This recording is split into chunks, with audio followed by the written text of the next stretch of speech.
And welcome, welcome, welcome. This is Peter Winnick. I'm the founder and CEO at Thought Leadership Leverage, and you're joining us on the podcast today, which is Leveraging Thought Leadership. Today, my guest is Janine Mathó. She is the author of Live Your Opus, and we'll talk about the Opus Way, which is a framework. She has held interesting leadership roles at Harvard, Pearson, and the C-suite twice, and she's raised three children, which I don't know which is more difficult. But anyway, well, and I've got to say she's talking to me today from the south of France, so cue the music there. So anyway, welcome, Yeah. Jenny. How are you? Thank you, Peter, and it's a beautiful day here. Really beautiful Thanks. spring day.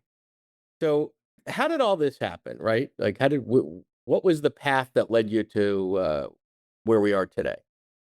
The path that led me to where we are today started at least 6 years ago when, I had been working. I was actually VP for thought leadership and corporate affairs at Pearson, and we'd gone through reorg after reorg. I had some changes in the C-suite.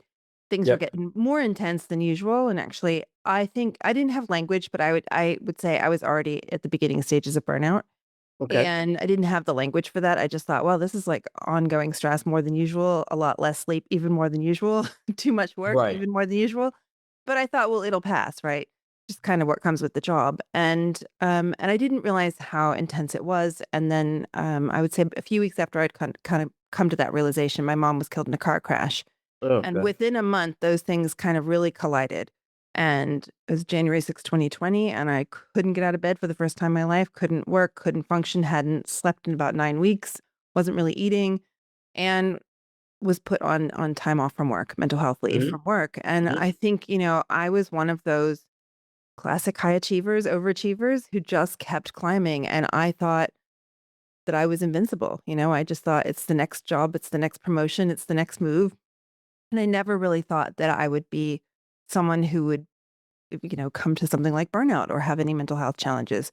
And so for me, that process of being, stepping out of work raised a lot of questions. Like, who am I without my affiliation? Who So am I stay without the there for a job minute title, right? because I think we're all subject to that, right? So one is Absolutely. everyone around us is doing the same crazy stuff, get up at all hours of the night working, late at night work, like, so it's Yeah. normal, right? And it's Right. actually kind of the what got you here thing, right? You didn't get here by being lazy, sitting around, sipping tea in the middle of the day and all that sort of No. stuff. But at some point it's like, wait, there's a line between I'm achieving and I'm, deteriorating, right? Yeah. Yeah. And even though I might be putting the points on the board, the part of the balance sheet where we don't show the cost is on the personal side, health, stress, wellness, etcetera. Yes. So how did that lead to or bridge that to the Opus way? Because now, like, you know, Yeah. fade to 6 years black, later. fast forward through COVID, the last 6 years, whatever. Now you're an Yeah. author, okay, and all the pre stuff, the book wouldn't have been possible without that, I imagine. Yeah, no, the book would not have been possible without going through that and everything that came after it, and the Opus Way is sort of, I guess, an answer to a question that stuck with me during burnout recovery, which was how can ambitious people create healthy, meaningful lives with and careers, obviously, without losing themselves or what matters most, and there is a line between, as you say, kinda overwork and deterioration. I just didn't know what it was, and so for me, the book is my attempt to answer that question. It's an attempt to help people to reclaim their energy, help people see actually how much agency you actually have within the context of stress. And actually, frankly, we all just weren't prepared for this, right? So Most of us didn't who's think we'd be ending up working under such intense pressure in corporate jobs when we were in, say, fifth grade. yeah, Um, and it's not slowing down. So no. it used to be it was like one from column A or one from column B, incredibly successful or healthy, meaningful life. And you're saying no, it's one from A and one from B, right? And Yeah. agency is an interesting word because a lot of us say, well, the only way to achieve agency is go out on your own, do your thing, whatever. So that's an interesting piece. Give me a sense of, I'd say the business side of this, but who is this written for? And Yeah. what are you hoping changes either at the individual level, the team level, the org level as a result of Yeah. embracing these ideas? So this book is written more for individuals, although it can be used with teams. And it's written for people who are feeling depleted. It's written for people who are at a pivot point, maybe some inflection point. Maybe they're just saying, when am I gonna start feeling as successful as I'm supposed to look like, as I look, right? Or maybe people think I am. Right. Is this it? Is what I've been working this hard? Is this it? So that's kind of who it's for. And I think the big change I want people to see is that energy needs to rise to the level of your ambition. You don't need to drop your ambition. There's a lot of talk about like, oh, did you take care of yourself? So you have to slow down, you have to pause, you Right. have to pull back. I mean, sometimes, right? But I'm not advocating, and I think for people like how I was and how I am super high achieving, that doesn't work. So I'm not saying lower your ambition. I'm saying you need to power that. So Okay. how are you going to power that? And the book is an attempt to help people do that. It takes people through a 12-week journey, so you can take it from different directions, but that's the gist of it. That's the big change that I Okay. want to see. So let's go to business models for a bit. It seems like a Yeah. little bit of a shift, but that's kind of what we do sometimes. Okay. So who's exactly paying for what here? What are the underlying business models in this next chapter for you, if you will? For me, Yeah. good question. So You I and have Opus and all, Yeah, Opus yeah, being a yeah. part of the So I have been working with senior leaders and sometimes with teams, okay. or small groups to help them operate better under pressure and with significant change. So I'll still do some of that, but I'm actually more interested in the bigger question, which is when are we going to start changing how we prepare people so that when they are in these situations, they know how to be different, right? So they know how to handle pressure. So they're taught. I mean, there's just so many things that we're not taught, if you will, in school that we need in leadership. And so I'm interested in working with a very small number of organizations who are really ready to take their team's energy to the next level. So it has to be So organizations that have ambition. that work, let me push on that. Yeah, I could see that playing out in a couple of ways. One is sort of at the top of the house and an advisory consulting level. Let's create exactly. the systems and processes and such so that people here can adhere to this, right? And then, Exactly. the other end of that continuum is, doing team or group workshops or coaching. Is it the first or what's the I'm more interested in top of house and Okay. or something more like, and I'm calling it embedded retainers. So something a bit more like Yep. working really closely with a leadership team that wants to also influence the full culture across the org. So yes, Okay. workshops and coaching would be part of that. Of course, they're part of anything. But my idea is actually more to build the capacity internally Got it. I so love that it. I work myself out of a job. Right, right. No, so we just came full circle from the standpoint of when I asked you who's it for, you're like, yeah, the individual, no doubt. Like you've got a The book is vision for in the your mind. individual. Yes. Right. So the book is for the individual, but then you've got this suite of services, similar IP, same methodologies and such that are in the Absolutely. book. But I want to go bang right at the top of the house and say, okay, here's the Yeah. things, and I would imagine it's sort of a classic. Let's take a look at what you're already doing. Oh, this is wrong. This is good. This is better. Let's instill this stuff. Let's develop the Yep. capabilities. Rinse, lather, repeat. Get the heck out of there, right? Absolutely. Yeah, Yeah, I'm one of those people who actually really likes to help people build capabilities and work myself out of a job, even in coaching. So yeah, I think there's too many of us who sort of stick around for too long, and I think the idea is to build the change and build the capacity. yeah. So the building of the capacity piece, there's lots of ways that could happen, right? It could be certification, it could be licensing, it could be training. So, like, how do you? If I said to you, okay, great, sign, sign me up. I've got an organization with 20,000 people, and how do I build the capacity across 20,000 people? Yeah, I think I would start at the top. And Okay, yes, we can do train the trainer. Yes, we can do yes, we can do all the things you said, but I mean, I think it's starting at the top and figuring out what's happening. And I also have some really interesting diagnostic tools that I'd love to use with senior leaders that help pull out and pinpoint what's really happening underneath the surface. So why things might be looking the way they look, why decisions are taking too long, why people are showing up the way they're showing up, why teams aren't getting along, that kind of so thing. stay there for a minute. So tell me a bit about the tools, how they came to be, and how you take them into the marketplace. Because Sure. I'm a tool nerd amongst other Yeah, things. and I'm at the beginning of this journey. So Sure. I have a lot of tools that I've shared in the book, right? Okay. But when I turn those towards organizations, it's a little different. Yes. So I do have sort of diagnostic, sort of what I call sort of executive leadership diagnostic tools that Mhm. really take a look at how people are expending their energy and nurturing their energy, Mhm. and taking a look at how is that supporting their leadership or not, right? So first on an individual, but once you do that, so for example, I've done that in a context where I did it over like 100 people, then you're getting a picture of the culture. then you're getting a bigger picture when you're looking across all of the leadership, for example.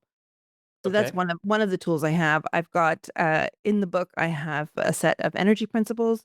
I bring those into my work, but it isn't sort of like, here, take this and go use this in this order. In the book, it is for individuals. When I'm in an Sure. organizational context, it's different. Different because every organization is different and where they need to start, and then so it's almost like a triage, right? Like you It's go in yeah, and go, they yeah, don't and I take your think I yeah, mean, you yeah. asked me from a business point of view, and I think that's one of the things that I'm interested in proving is how can I take the tools I have in the more complicated organizations and then set them up so actually they could be more easily then adopted by another organization without me, right? So I Yeah, know and how that's to see, and that's a key I know piece how is that works. Yeah, I know how that works on the individual level. I have a sense of how it works on the organizational level, but that's still where I wanna go and prove. yeah, and I love that because I'm just making some notes here as we're talking. Mm, I love that because if you're the only way you can get your ideas embedded in an organization requires you to be in the room or in the Zoom, congrats, you have a practice. You don't have a yeah, business, right? exactly, And exactly. there's nothing wrong with the practice. Doctors do it, lawyers do it, whatever. But it's limiting because if you're talking to me right now, then you can't be helping somebody else. But right now, as we're talking, these tools can Yeah, be deployed. I want to ask you sort of well, let me frame it this way. On the one hand, I would say there's probably a self-selection piece to this, right? The yeah. organizations, the companies, the people that lean in are probably going, yeah, this makes sense. I feel this. I sense this. I might not have the vocabulary or the data to back it up, but something smells funky here, right? Yeah. So there is a self-selection piece, but I think the other side of this, because you have the tools, is if the green visored CFO comes in, everybody's worst nightmare, right, and says, "Show me the money." Who cares if they're burning out? Who cares if they're miserable and going home and Mm, kicking the dog? Show me the ROI. How would you mm, respond, other than you're a jerk? mm. Do you have ambition for this company? How long is that ambition? And if so, let's juice up the people, right? Okay. Let's power them up so that they can hit that ambition so that they can be with you in a sustainable way. So that they're with you for the long view, right? Not just for this moment, this now. It So doesn't it's mean that teams retention. So there's something counterintuitive there, and one is the retention piece makes sense, but the ambition, because I would assume, and obviously wrongfully so, that it's about cutting back a little bit. But you're saying no, let's throttle, let's not throttle them. Let's have them be as ambitious as they can be, which will be more performance, right? Will yeah. increase I think performance, better there performance. may be, and there probably are organizations in which there would need to be cutting back, right? There Yeah, are. sure, But I sure. would say if you're talking about, you said self-selection. So in the quote unquote right kind of organization where they have the priorities fairly clear, where they understand that the environment their folks are working in, then yeah. Got it, got it. And if it's not self-selection, and this is something I find sometimes those that could use it the most are the least to come to you, right? But how are you? We don't want to spend a lot of time and energy converting people. That this No. is like you spend some and you Yeah. present your case, and they either get it or they don't, right? Is that kind of where your head's at? Yes. I think if folks think that well-being is quote unquote well-being and it sits over there on a shelf, then that's probably not an organization that I'm gonna work with, because I'm talking about so much more than well-being, right? I'm talking about how are you actually gonna power people's energy? How are you gonna actually have leaders who know how to steady themselves and others over and over and over, repeatedly under pressure, right? And so Right. So it's leadership. more I than mean, well-being. It's more than well-being, it's leadership strategies. And so if the organizations are saying, "Oh, it's well-being that sits over there," yeah, then you're not for me. so that leadership strategy framing is interesting because we know everything we've learned in management leadership is that you have to model it, right? If I'm a leader and we're teaching people how to be candid or resilient or give feedback, and I don't do Yeah. any of those things, Yeah. I could put my people through as many programs as I want, but when they watch and say, what gets rewarded here?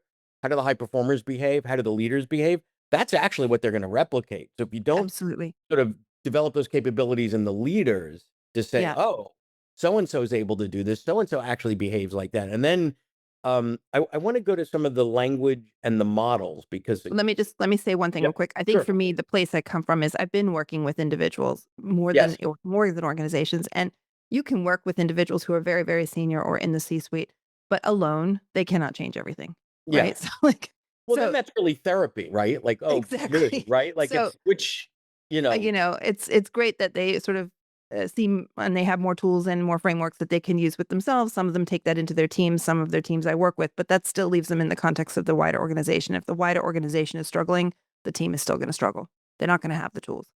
right. So that's agency with an asterisk, right? As an Absolutely. Yeah, individual. Yeah. absolutely. So let's talk about the models and the framework, because I think oftentimes the power of great thought leadership inside of an organization is you're giving people models and language and such. Because I think the way you describe this, a lot of people say, yeah, I get that, I get that, I get that. But then if we want to embrace that in an organization, talk about the Hmm. power of the models and the language and all that. So, Yeah. and how that helps scale it. Yeah, I have a couple of different models. So one of the models is looking at it's the change continuum.